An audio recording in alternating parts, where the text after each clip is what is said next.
அன்பிற்குரிய மாணவ செல்வங்களே, உங்கள் அனைவருக்கும் வணக்கம்.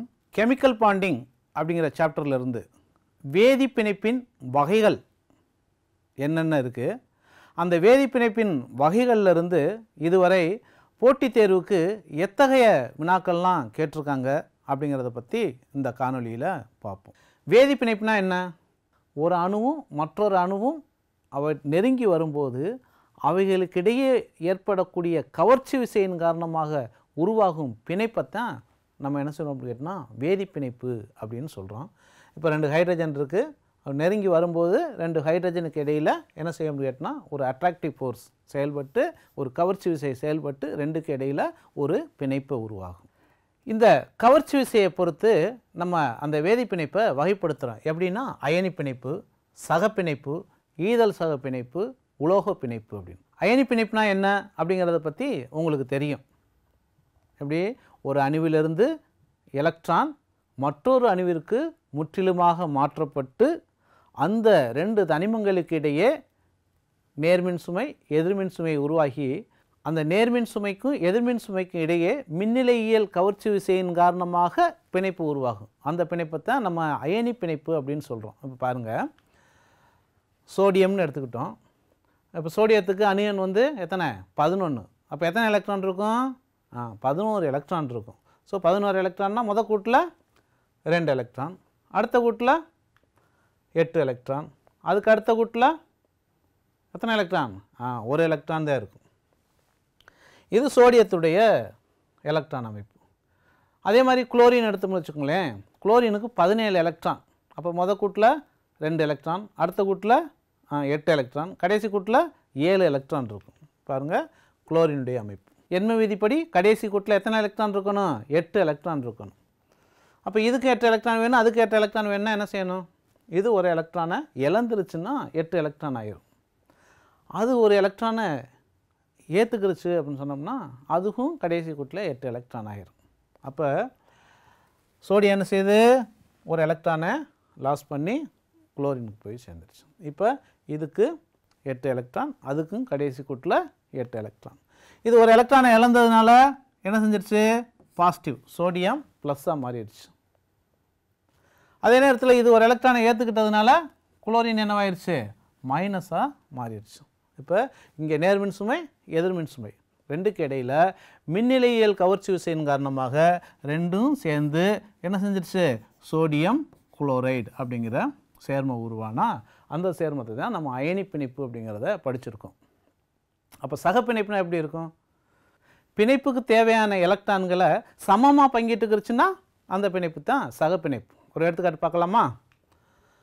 நைட்ரஜன் கடைசி கூட்டில் எத்தனை எலக்ட்ரான் இருக்குது? 5 எலக்ட்ரான் தான் இருக்குது. அதே மாதிரி இந்த நைட்ரஜனுக்கும் கடைசி கூட்டில் 5 எலக்ட்ரான் இருக்குது. இப்போ இது 2க்கு எத்தனை எலக்ட்ரான் வேணும்? இதுக்கு 3 எலக்ட்ரான் வேணும், இதுக்கு 3 எலக்ட்ரான் வேணும். அப்போ என்ன செய்யுது? தன்னுடைய கடைசி கூட்டில் உள்ள எலக்ட்ரான்களை சமமாக பங்கிட்டு கொண்டு பிணைப்பு உருவாகுது. பாருங்கள், பிணைப்பு உருவாயிருச்சா? அப்போ இது என்ன பிணைப்புக்கு தான் என்னது? சகப்பிணைப்பு. பாருங்கள், இப்போ இந்த இதனுடைய கடைசி கூட்டில் பாருங்கள், ஃபஸ்ட்டு கூட்டில் 2 எலக்ட்ரான், அடுத்த கூட்டில் பாருங்கள் 2 4 அப்படியே கனெக்ட் பண்ணுங்கள். எத்தனை? 2 4 6 8 எலக்ட்ரான் ஆயிடுச்சு. இந்த நைட்ரஜனை பாருங்கள், ஃபஸ்ட்டு கூட்டில் 2 எலக்ட்ரான், அதே மாதிரி இப்படி 2 4 6 8. அப்போ இது ஒரு பிணைப்பு, இது ஒரு பிணைப்பு, இது ஒரு பிணைப்பு. அப்போ நைட்ரஜனுக்கு இடையில் 3 பிணைப்பு, முப்பிணைப்பு. ஸோ இதைத்தான் நம்ம சகப்பிணைப்பு, அதாவது பிணைப்புக்கு தேவையான எலக்ட்ரான்களை சமமாக பங்கிட்டுக்கிறதுனால அதை சகப்பிணைப்பு அப்படின்னு சொல்கிறோம்.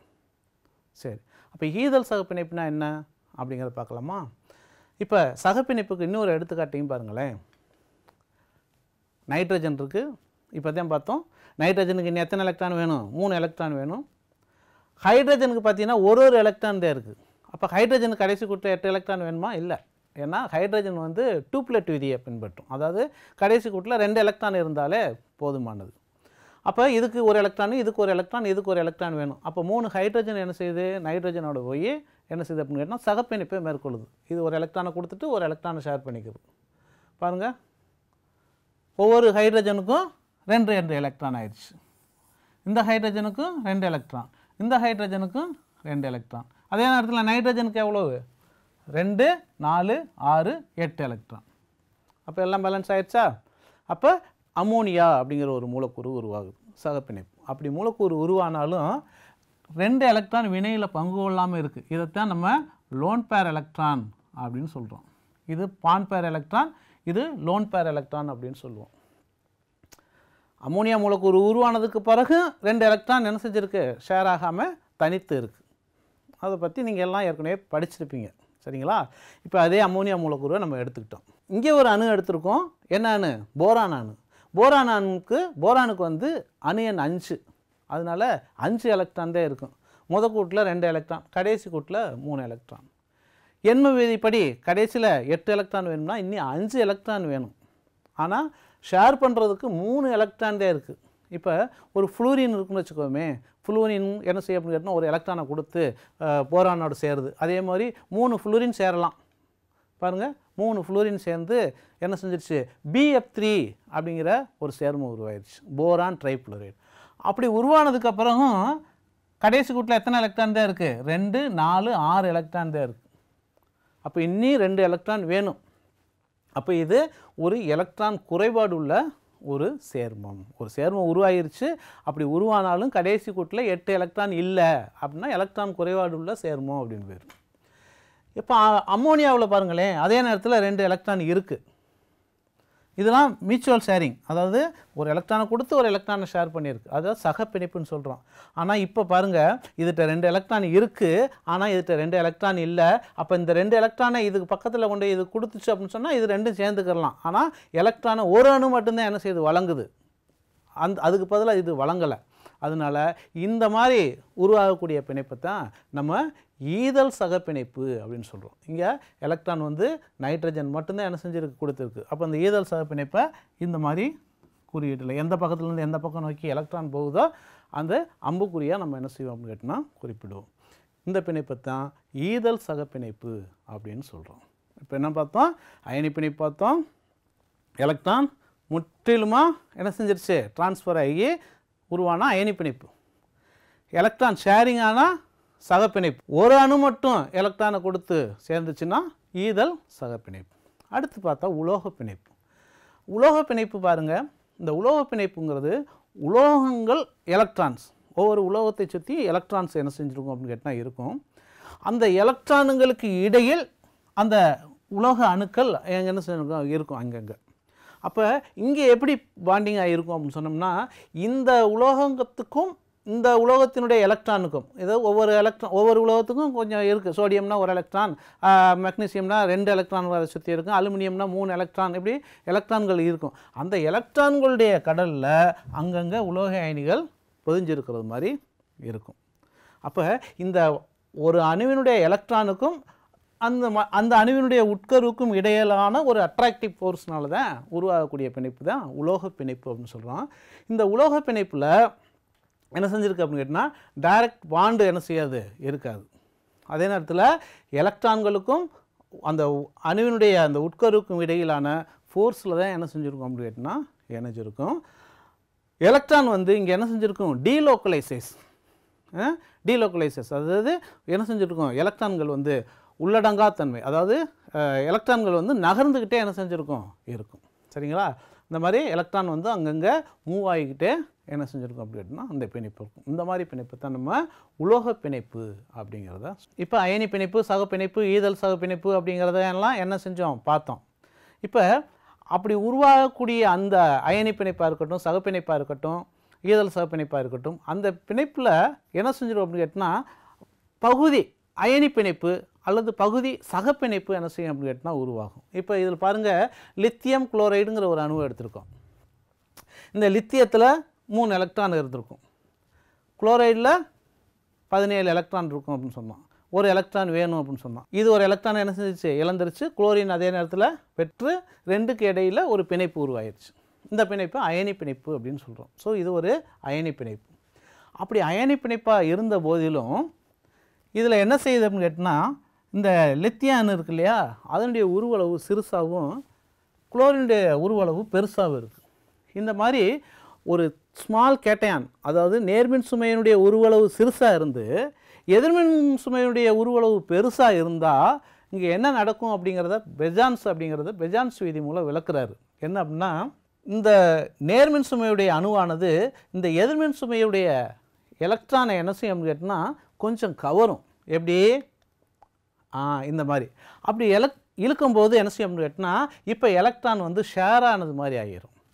அதாவது ஒரு எலக்ட்ரானை கொடுத்தாத்தே அயனி பிணைப்பு கொடுத்து ரெண்டும் பாசிட்டிவ் நெகட்டிவ் இடையில அந்த மின்னிலையில் கவர்ச்சி விசையின் காரணமாக உருவானதே அயனி பிணைப்பு. ஆனால் இப்போ என்ன செஞ்சிருச்சு, இது எலக்ட்ரான் அந்த பக்கம் இழுத்ததுனால என்ன செஞ்சிருச்சு, இப்போ சகப்பிணைப்பாக மாறிடுச்சு. இதைத்தான் என்ன செய்யும் கேட்டினா பார்சியல் கோவலன்ட் கேரக்டர், அதாவது அயனி பிணைப்பில் பகுதி அளவு சகப்பிணைப்பு அப்படின்னு சொல்கிறோம். இந்த பகுதி அளவு சகப்பிணைப்பு உருவாகணும் அப்படிங்கிறத பற்றி யார் சொல்லியிருக்கா? பஜன்ஸ் அப்படிங்கிறவர் சொல்லியிருக்காரு. அதை பஜன்ஸ் ரூல்னா என்ன அப்படிங்கிறத பார்ப்போம். Size of the ion smaller the size of the cation. நேர்மின் சுமையுடைய சைஸ் வந்து ஸ்மாலராக இருந்து the larger size of the anion. எதிர்மின் சுமையுடைய உருவளவு பெருசாக இருந்துச்சுன்னா என்ன செஞ்சிடும், இது போலரைசேஷன் ஆகும், அது நகர்ந்து இந்த பக்கம் வரணும். அப்படி உருவாகும்போது அயனி பிணைப்பில் சகப்பிணைப்பு தன்மை வரும். சரி, ரெண்டாவது பாயிண்ட் பாருங்கள். சார்ஜ் ஆஃப் தி கேட்டையான், அதாவது மின்சுமை அதிகரித்தா மின்சுமை அதிகரிக்க சகப்பிணைப்பு தன்மை அதிகமாகும் அப்படின்னு சொல்லியிருக்காங்க. எப்படிங்கிறத பாருங்கள். இப்போ லித்தியத்தில் வந்து 1+ தான், அப்போ மின்சுமை 1. அதே நேரத்தில் பெரிலியம் அப்படின்னு எடுத்துக்கிட்டிங்கன்னா 2+, போரான் அப்படின்னு எடுத்துக்கிட்டிங்கன்னா 3+, கார்பன் அப்படிங்கும்போது 4+. இப்படி என்ன செஞ்சுருக்கு, நேர்மின் சுமை கூடிக்கிட்டே இருக்கா. அப்போ நேர்மின் சுமை கூடிக்கிட்டு இருக்க கூட என்ன செஞ்சிடும் அப்படின்னு கேட்டால் சகப்பிணைப்பு தன்மை அதிகரிக்கும். ஸோ நேர்மின் சுமையுடைய, அதாவது ஒரு charge of the cation is directly proportional to the covalent character. அடுத்து covalent character is directly proportional to the size of the anion and size of the cation. அதாவது எதிர்மின் சுமையுடைய உருவளவு அதிகமாக இருந்தால் கோவலன்ட் கேரக்டர் அதிகமாக இருக்கும், சகப்பிணைப்பு தன்மை அதிகமாக இருக்கும். பாருங்கள், எதிர்மின் சுமையுடைய உருவளவு அதிகமாக இருக்குது, சகப்பிணைப்பு தன்மை அதிகமாக இருக்குது. சைஸ் ஆஃப் தி கேட்டையான் ஸ்மாலராக இருந்தால் சகப்பிணைப்பு தன்மை அதிகமாக இருக்கும். எதிர்விகிதம் பாருங்கள், இது ஸ்மாலாக இருக்குது, சகப்பிணைப்பு தன்மை என்ன செஞ்சுருக்கு, அதிகமாக இருக்குது. அப்போ கேட்டையானுடைய அந்த சைஸுக்கு சகப்பிணைப்பு தன்மை எதிர்விகிதத்தில் இருக்கும். ஆனையான் எதிர்மின் சுமையுடைய சைஸுக்கு சகப்பிணைப்பு தன்மை நேர்விகிதத்தில் இருக்கும். ஸோ இதை நம்ம மைண்டில் வச்சுக்கிறோம். அடுத்து கேட்டையான் சேம் சார்ஜாக இருந்து சைஸும் சேமாக இருந்தால் NS2 NP6 எலக்ட்ரானிக் கான்ஃபிகரேஷன் இருக்கக்கூடிய அந்த ஆட்டத்தை விட NS2 NP6 ND10 எதுக்கு இருக்கும், இந்த டிரான்சிஷன் எலமெண்ட்ஸுக்கு இருக்கும். அதனுடைய அந்த covalent character NS2 NP6 electronic இருக்கிறத விட, அதனுடைய கோவலன்ட் கேரக்டரை விட இதுக்கு என்ன செஞ்சுருக்கோம் அப்படின்னு கேட்டால் அதிகமாக இருக்கும். சரி, இப்போ அயனி பிணைப்புனா என்னென்னு பார்த்தோம், சக பிணைப்புனா என்னென்னு பார்த்தோம், ஈரல் சகப்பிணைப்பு என்னென்னு பார்த்தோம், உலோக பிணைப்புனா என்னென்னு பார்த்தோம். அதுக்கப்புறம் அந்த பார்சியல் கோவலன்ட் கேரக்டர், அதாவது எப்படி அந்த சகப்பிணைப்பு தன்மை வருது, ஒரு அயனி பிணைப்பில் எவ்வளோ சகப்பிணைப்பு தன்மை இருக்குது, ஒரு அயனி பிணைப்பில் எப்படி சகப்பிணைப்பு தன்மை உருவாகுது அப்படிங்கிறதுக்காண்டி உள்ள அந்த விதிகளை பார்த்தோம், சில ஃபார்முலாஸ் பார்த்தோம். இதெல்லாம் ஞாபகம் வச்சுக்கிட்டோம் அப்படின்னு சொன்னோம்னா இதிலேருந்து கேட்கக்கூடிய கேள்விக்கு எளிதில் பதிலளிக்கலாம். ஸோ இப்போ கேள்விக்கு போகலாமா? ஃபஸ்ட்டு கொஸ்டின் பாருங்கள். நீட் 2023 கேட்டிருக்காங்க. அமாங்கஸ்ட் the following the total number of species not having 8 electrons around the central atom. சொன்னல ஆக்டன் ரூல் சொன்னோம்ல, அதே மாதிரி 8 எலக்ட்ரான் மைய அணுவில் 8 எலக்ட்ரான் இல்லாமல் இருக்கிற ஸ்பீசிஸ் எது அப்படின்னு கேட்டிருக்காங்க. அதில் எத்தனை நம்பர் அப்படின்னு கேட்டிருக்காங்க. ஒவ்வொன்றையும் என்ன செய்வோம் கேட்டால் பார்ப்போம். இப்போ NH3 பார்ப்போம். நைட்ரஜனுக்கு அட்டாமிக் நம்பரு 7. அப்போ எத்தனை எலக்ட்ரான் இருக்கும்? 7 எலக்ட்ரான் இருக்கும். மொதல் கூட்டில் 2 எலக்ட்ரான் விட்டுருங்க. அடுத்த கூட்டில் எத்தனை எலக்ட்ரான் இருக்கும்? 5 எலக்ட்ரான் இருக்கும். அப்போ நான் 5 எலக்ட்ரான் போட்டுக்கிறேன். 1 2 3 4 5. எத்தனை ஹைட்ரஜனுக்கு? 3 ஹைட்ரஜன் இருக்குது. அப்போ ஒரு ஹைட்ரஜனுக்கு ஒரு எலக்ட்ரான், இன்னொரு ஹைட்ரஜன் ஒரு எலக்ட்ரானை கொடுத்து ஷேர் பண்ணி, இன்னொரு ஹைட்ரஜன் ஒரு எலக்ட்ரானை கொடுத்து ஷேர் பண்ணி NH3 அப்படிங்கிற ஒரு மூலக்கூறு உருவாயிருச்சு. ஹைட்ரஜனில் நைட்ரஜன், இங்கே ஒரு ஹைட்ரஜன், இங்கே ஒரு ஹைட்ரஜன், இங்கே ஒரு ஹைட்ரஜன், NH3ங்கிற உருவாயிருச்சு. 2 எலக்ட்ரான் இருக்குது. இப்போ நைட்ரஜன் இதான் மையணுவை சுற்றி எத்தனை எலக்ட்ரான் இருக்குது பாருங்கள். 2 electron, 4 electron, 6 electron, 8 electron. So இப்போ 8 எலக்ட்ரான் இருக்குது. அப்போ இது கரெக்ட். NH3யில் 8 எலக்ட்ரான் இருக்குது. அடுத்து AlCl3 பார்ப்போமா? சரி, அலுமினியம் எடுத்துக்குங்க. அலுமினியத்துக்கு அட்டாமிக் நம்பர் எத்தனை? 13. அப்போ ஃபஸ்ட்டு கூட்டில் 2 எலக்ட்ரான் இருக்கும், அதை நம்ம போட வேணாம். அதுக்கு அடுத்த கூட்டில் 8 எலக்ட்ரான் இருக்கும், ஸோ அதுவும் போட வேணாம். அதுக்கு அடுத்த கூட்டில் 8 10 போயிடுச்சு இல்லையா, 13ல் மிச்சம் 3 எலக்ட்ரான் தான் இருக்குது. அப்போ கடைசி கூட்டில் உள்ள 3 எலக்ட்ரானை மட்டும் நம்ம என்ன செஞ்சுக்கிடுவோம், போட்டுக்கிடுவோம். எத்தனை குளோரின் ஷேர் ஆகிருக்கு? 3 குளோரின் ஷேர் ஆகிருக்கு. ஒரு குளோரின் ஒரு எலக்ட்ரானை கொடுத்து தான் என்ன செய்யும், ஷேர் பண்ணோம். அப்போ ஒரு குளோரின் ஒரு எலக்ட்ரானை கொடுத்து ஷேர் பண்ணியிருக்கு, இன்னொரு குளோரின் ஒரு எலக்ட்ரானை கொடுத்து ஷேர் பண்ணியிருக்கு, இன்னொரு எலக்ட்ரான் ஒரு கொடுத்து இந்த மாதிரி ஷேர் பண்ணியிருக்குன்னு வச்சுக்கிடுவோம். அப்போ அலுமினியத்தில் எத்தனை எலக்ட்ரான் தான் இருக்குது கடைசி கூட்டில் பாருங்கள்? 2 4 6 எலக்ட்ரான் தான் இருக்குது. அப்போ இதில் 8 எலக்ட்ரான் இல்லை. ரைட். அடுத்து பெரிலியம் குளோரைடு பாருங்கள். பெரிலியத்துக்கு அட்டாமிக் நம்பரு 4. கூட்டில் 2 எலக்ட்ரான் போயிடும், அடுத்த கூட்டில் 2 எலக்ட்ரான் தான் இருக்கும். அப்போ பெரிலியத்துக்கு 2 எலக்ட்ரான் தான் இருக்கும். குளோரைடு ஒரு எலக்ட்ரானை ஷேர் பண்ணியிருக்கும். அப்போ ஒரு குளோரைடு ஒரு எலக்ட்ரான் ஷேர் பண்ணியிருக்கும், இன்னொரு குளோரைடு ஒரு எலக்ட்ரான் ஷேர் பண்ணியிருக்கும். ஸோ பெரிலியம் குளோரைடு மூலக்கூறு உருவாயிருச்சு. ஆனால் கடைசி கூட்டில் எத்தனை எலக்ட்ரான் தான் இருக்குது? 2 எலக்ட்ரான் 4 எலக்ட்ரான் தான் இருக்குது. டோட்டல் நம்பர் ஆஃப் எலக்ட்ரான் 4 தான் இருக்குது. அப்போ இந்த மூலக்கூறும் 8 எலக்ட்ரான் இல்லை. அடுத்து CCl4 பார்க்கலாமா? கார்பனுக்கு 6. ஃபஸ்ட்டு கூட்டில் 2 எலக்ட்ரான், அடுத்த கூட்டில் 4 எலக்ட்ரான். அப்போ கார்பனை சுற்றி 4 எலக்ட்ரான் போட்டுக்குருவோம். 1 2 3 4. ஹைட்ரஜனுக்கு எத்தனை எலக்ட்ரான்? ஒரு எலக்ட்ரான். அப்போ ஒரு எலக்ட்ரானை கொடுத்து ஷேர் பண்ணியிருக்கோம். அப்போ ஹைட்ரஜனுக்கு ஒரு எலக்ட்ரான், இந்த ஹைட்ரஜன் ஒரு எலக்ட்ரான், இன்னொரு ஹைட்ரஜன் ஒரு எலக்ட்ரான், இன்னொரு ஹைட்ரஜன் ஒரு எலக்ட்ரான். இப்போ கார்பனுக்கு எத்தனை எலக்ட்ரான் இருக்குது என்ன சொல்லுங்கள் பார்க்கலாம். 8 எலக்ட்ரான் இருக்குது. அப்போ இது ஓகே. அடுத்து PCl5 கடைசியாக பாஸ்பரஸ் பென்டாக்ளோரைடு. பாஸ்பரஸுக்கு அட்டாமிக் நம்பர் தெரியுமா சொல்லுங்கள்? 15. 15னா கூட்டில் 2 எலக்ட்ரான் போயிடும், அடுத்த கூட்டில் 8 எலக்ட்ரான் போயிடும். ஸோ 8 10 போயிடுச்சுன்னா கடைசி கூட்டில் எத்தனை எலக்ட்ரான் தான் இருக்கும்? 5 எலக்ட்ரான் தான் இருக்கும். அப்போ பாஸ்பரஸுக்கு நான் இப்போ 5 எலக்ட்ரான் போட்டுக்கிறேன். 1 2 3 4 5. எத்தனை குளோரின் இருக்குது? 5 குளோரின் இருக்குது. ஸோ ஒரு எலக்ட்ரானை கொடுத்து என்ன செஞ்சுருக்கோம்? ஷேர் பண்ணியிருக்கோம். அப்போது ஒரு குளோரின் ஒரு எலக்ட்ரான், இன்னொரு குளோரின் ஒரு எலக்ட்ரான், இன்னொரு குளோரின் ஒரு எலக்ட்ரான், இன்னொரு குளோரின் ஒரு எலக்ட்ரான், இன்னொரு குளோரின் ஒரு எலக்ட்ரான். இப்போ பாருங்கள், பாஸ்பரஸுக்கு எத்தனை எலக்ட்ரான் இருக்குது? 2 4 6 8 10 எலக்ட்ரான் இருக்குது. அப்போ 8 எலக்ட்ரான் தான் கேட்டிருக்கு, ஆனால் 10 எலக்ட்ரான் இருக்குது. அப்போ இந்த சேர்மமும் வராது. அப்போ எத்தனை சேர்மம் ஆக்டன் ரூலை ஒபே பண்ணலை? 3 சேர்மம். எது? AlCl3, BeCl2, PCl5. ஆன்சர் எது? இப்போ டி தான் சரியான ஆன்சர். நெக்ஸ்ட் கொஸ்டின் போகலாமா? LiCl, BeCl2, BCl3, CCl4 ஆகியவற்றின் சகப்பிணைப்பு பண்பின் வரிசை. நம்ம கொஞ்ச நேரத்துக்கு முன்னாடி தான் பார்த்தோம். சகப்பிணைப்பு உருவாகணும்னா, அதாவது அயனி பிணைப்பாக இருந்து அதில் சகப்பிணைப்பாக மாறணும் அப்படின்னு சொன்னோம்னா, ஒன்று சைஸ் இருக்கணும், அல்லது கேட்டையான் சிறுசாக இருக்கணும், ஆனையான் பெருசாக இருக்கணும், அல்லது சார்ஜ் ஏதாவது ஒன்று இருக்கா அப்படிங்கிறத நம்ம செக் பண்ணுவோம். இங்கே பார்த்தீங்கன்னா எல்லாத்துலேயுமே குளோரின். அப்போ குளோரின்ங்கும் போது சைஸு ஒரே மாதிரி தான் இருக்கும். அப்போ எதை பார்க்கணும்? லித்தியம், பெரிலியம், போரான், கார்பன் அதை தான் பார்க்கணும். அங்கே பார்க்கும்போது என்ன செஞ்சோம் அப்படின்னா சார்ஜ் டிஃப்ரென்ஸ் இருக்குது. லித்தியத்துக்கு என்னது?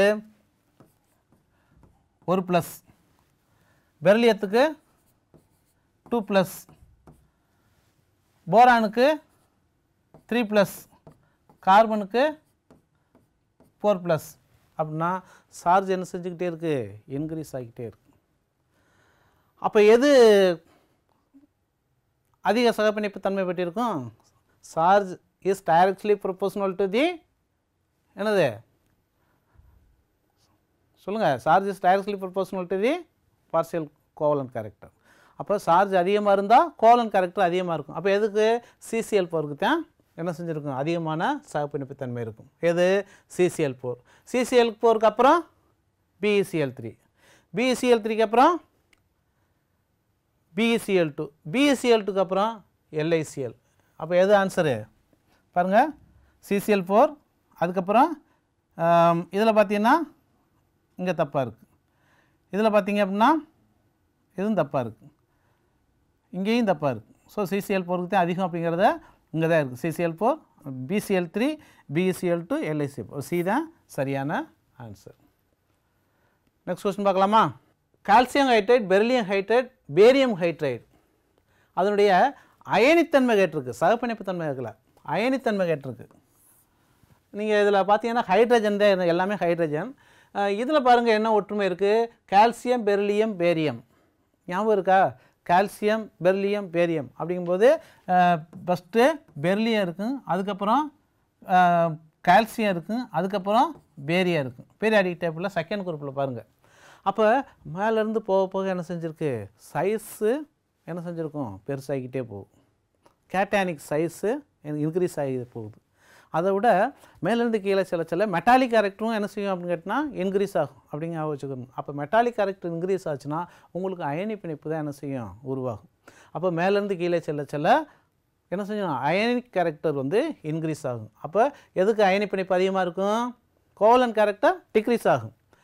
ஏன்னா சைஸ் இன்க்ரீஸ் ஆச்சுன்னா, கேட்டானிக் சைஸ் இன்க்ரீஸ் ஆச்சுன்னா கோவலன்ட் கேரக்டர் டிக்ரீஸ் ஆகும் அப்படிங்கிற எதிர்விகிதம் அப்படிங்கிறத நம்ம பார்த்தோம் அந்த ஃபார்முலாவில். Covalent character is directly proportional to the size of covalent character is inversely proportional to the size of cation அப்படின்னு பார்த்தோம்.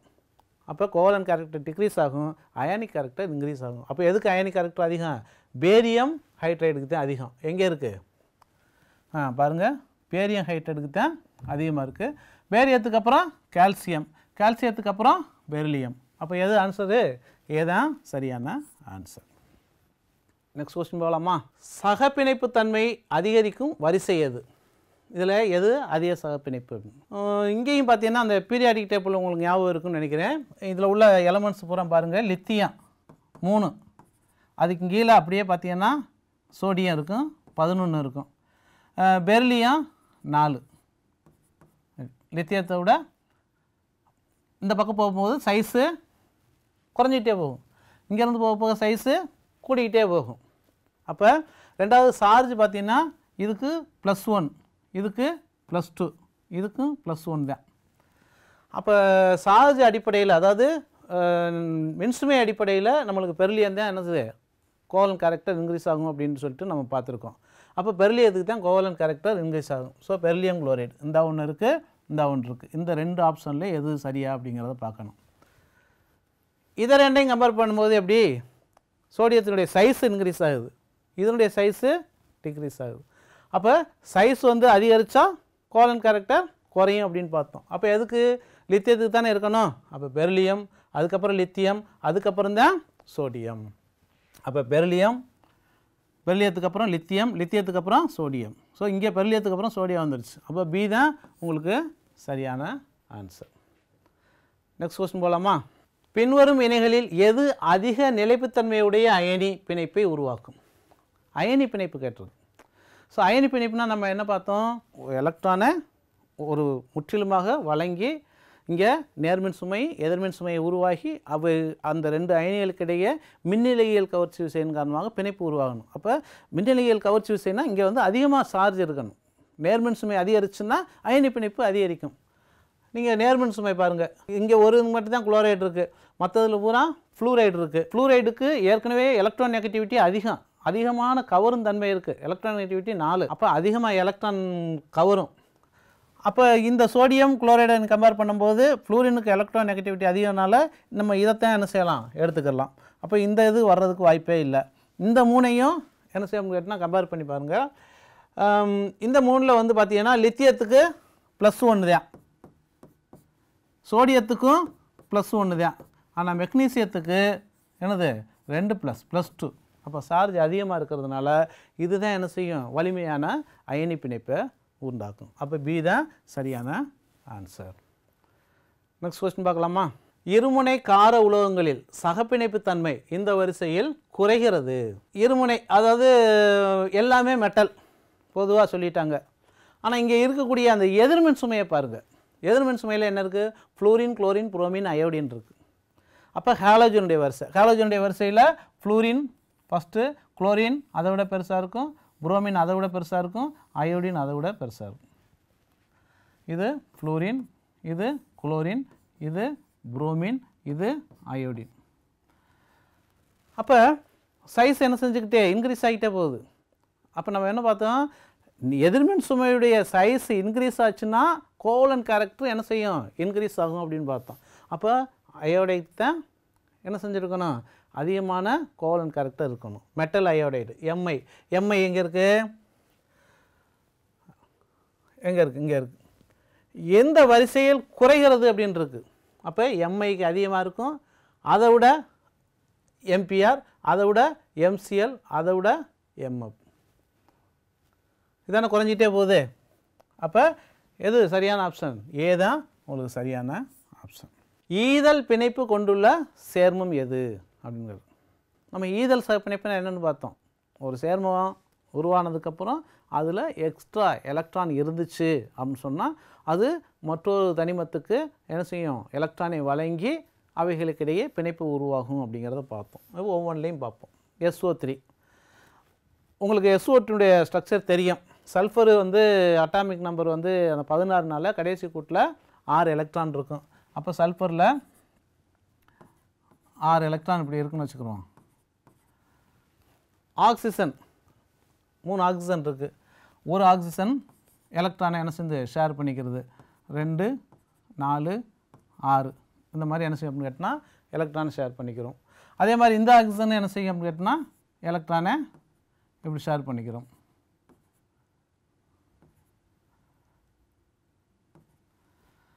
இப்போ என்ன செஞ்சிருச்சு? SO2 உருவாயிருச்சு. S double bond O, double bond and lone pair electron இருக்குது. அப்போ இந்த லோன் பேர் எலக்ட்ரான் என்ன செய்யும்? ஆக்சிஜனுக்கு கொடுக்கும். அங்கே எலக்ட்ரான் வந்து என்ன செய்யாது? ஷேர் பண்ணியிருக்காது. ஒரு ஆக்சிஜன் இதுக்கு ஏற்கனவே 2 எலக்ட்ரான், 4 எலக்ட்ரான், 6 எலக்ட்ரான் இருக்கும். இந்த 2 எலக்ட்ரானை சேர்த்தா 8 எலக்ட்ரான். ஸோ என்ன செஞ்சுருக்கு? இதுக்கு வழங்கி இருக்கு. அப்போ இங்கே ஈதல் சகப்பிணைப்பு இருக்குது. ரைட், இதில் இருக்குது. ஓசோன் மூலக்கூறு O3. ஓசோன் மூலக்கூறு பாருங்கள், ஆக்சிஜனும் சேர்ந்து டபுள் பாண்ட். இது O2. ஏற்கனவே உங்களுக்கு தெரியும் ஆக்சிஜனுக்கு 6 எலக்ட்ரான் இருக்கும்ண்டு. அப்போ 2, 4 இதுதான் O2 மூலக்கூறு ஸ்ட்ரக்சர்.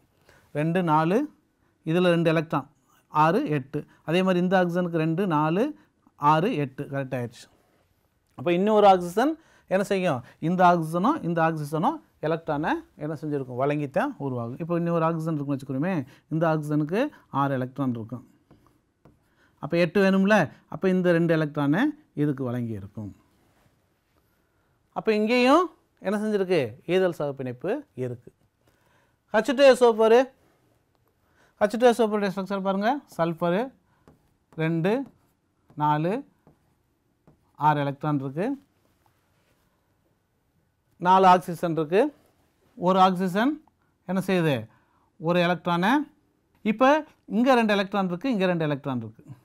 இப்போ இந்த எலக்ட்ரானை நான் என்ன செஞ்சுறேன்? அடிச்சுட்டு இதை நகர்த்தி இங்கே போட்டுக்கிறேன். ஸோ இப்போ இந்த எலக்ட்ரான் நகர்த்தி நான் இங்கே கொண்டு வந்துக்கிறேன். அப்போ பார்க்குறதுக்கு எப்படி இருக்கும் அப்படின்னா, இப்போ நான் இதை ரெண்டையும் டெலீட் பண்ணிடுறேன். இப்போ பாருங்கள், இங்கே ஒரு லோன் பேர் எலக்ட்ரான் இருக்குது, கீழே ஒரு லோன் பேர் எலக்ட்ரான். அப்போ இன்னும் 2 ஆக்சிஜன் இருக்கு இல்லையா? இப்போ இந்த ஆக்சிஜனுக்கு என்ன செஞ்சுருக்கும்? கொடுத்துருக்கும். அதே மாதிரி இந்த ஆக்சிஜனுக்கும் கொடுத்துருக்கும். அப்போ இங்கேயும் ஈதல் பிணைப்பு இருக்குது. அப்போ 3லையுமே ஈதல் பிணைப்பு இருக்குது. அப்போ சரியான ஆப்ஷன் எது? All of this. இதுதான் சரியான answer. Which of the following does not to a metallic bond? அதாவது உலோக பிணைப்பில் இந்த இதில் உலோக பிணைப்புக்கான பண்பு எது இல்லை அப்படின்னு கேட்டிருக்கு. இணைதிறன் ஆர்பிட்டால்கள் மேற்பொருந்துதல், அதாவது ஓவர்லாப்பிங் ஆஃப் வேலன்ஸ் ஆர்பிட்டால். உலோக பிணைப்பு உருவாகும் போது அந்த உலோகங்களில் உள்ள ஆர்பிட்டால் ஒன்று மேற்பொருந்துவதனால தான் உலோக பிணைப்பு என்ன செய்யுது அப்படின்னு கேட்டால் உருவாகுது அப்படின்னு பார்த்தோம். அந்த உலோக பிணைப்பு எலக்ட்ரான்களுக்கும் உலோகங்களுக்கு உள்ள இந்த நேர்மின் சுமையுடைய அந்த கவர்ச்சி விசையினால் உலோக பிணைப்பு இருக்குது அப்படின்னு பார்த்தோம். அதே நேரத்தில் எலக்ட்ரான் வந்து டீலோக்கலைசேஷன் ஆகிக்கிட்டே இருக்குது அப்படின்னு பார்த்தோம். ஆனால் என்ன செய்யாது, டைரக்ட் பாண்டு தான் என்ன செய்யாது இருக்காது அப்படின்னு பார்த்தோம். பாருங்கள், இணைதிறன் ஆர்பிட்டால் மேற்பொருந்துதல். அதே மாதிரி மொபைல் வேலன்ஸ் எலக்ட்ரான் என்ன செய்யும், எலக்ட்ரான்கள் என்ன செஞ்சுக்கிட்டு இருக்கும், நகர்ந்துக்கிட்டே இருக்கும். டீலோக்கலைஸ் உள்ளடங்கா எலக்ட்ரான் இருக்கும். அதிக திசை நோக்கும் பிணைப்பு என்ன செய்யாது, ஹைலி டைரக்டட் பாண்ட்ஸ் தான் என்ன செய்யாது இருக்காது. அப்போ டி தான் உங்களுக்கு சரியான ஆன்சர். ஸோ அயனி பிணைப்புனா என்ன, சக பிணைப்புனா என்ன, ஈதல் சக பிணைப்புனா என்ன, உலோக பிணைப்புனா என்ன, அதே மாதிரி ஒரு அயனி பிணைப்பு இருந்துச்சுன்னா அதில் எப்படி சக பிணைப்பு தன்மை வருது அப்படிங்கிறத நம்ம பார்த்தோம். அது மாதிரி சகப்பிணைப்பு உருவாகணும் அப்படின்னு சொன்னோம்னா எந்த வகையான நேர்மின் சுமை எப்படி இருக்கணும், அதே நேரத்தில் எதிர்மின் சுமை எப்படி இருக்கணும் அப்படிங்கிறத பார்த்தோம். நேர்மின் சுமை அதிகமாக இருந்தால் சகப்பிணைப்பு தன்மை அதிகமாக இருக்கும். அதே மாதிரி எதிர்மின் சுமையுடைய சைஸ் அதிகமாக இருந்தாலும் என்ன செஞ்சோம், சகப்பிணைப்பு தன்மை அதிகமாக இருக்கும் அப்படிங்கிற அந்த பஜான்ஸ் ரூல்லையும் நம்ம என்ன செஞ்சோம் அப்படின்னு கேட்டோம் பார்த்தோம். இந்த மாதிரி விதிகளை சரியாக நீங்கள் ஞாபகம் வச்சுக்கிட்டீங்க அப்படின்னு சொன்னோம்னா இது போன்ற கேள்விகளை எளிதில் என்ன செய்ய முடியும், உங்களால் பதிலளிக்க முடியும். நன்றி.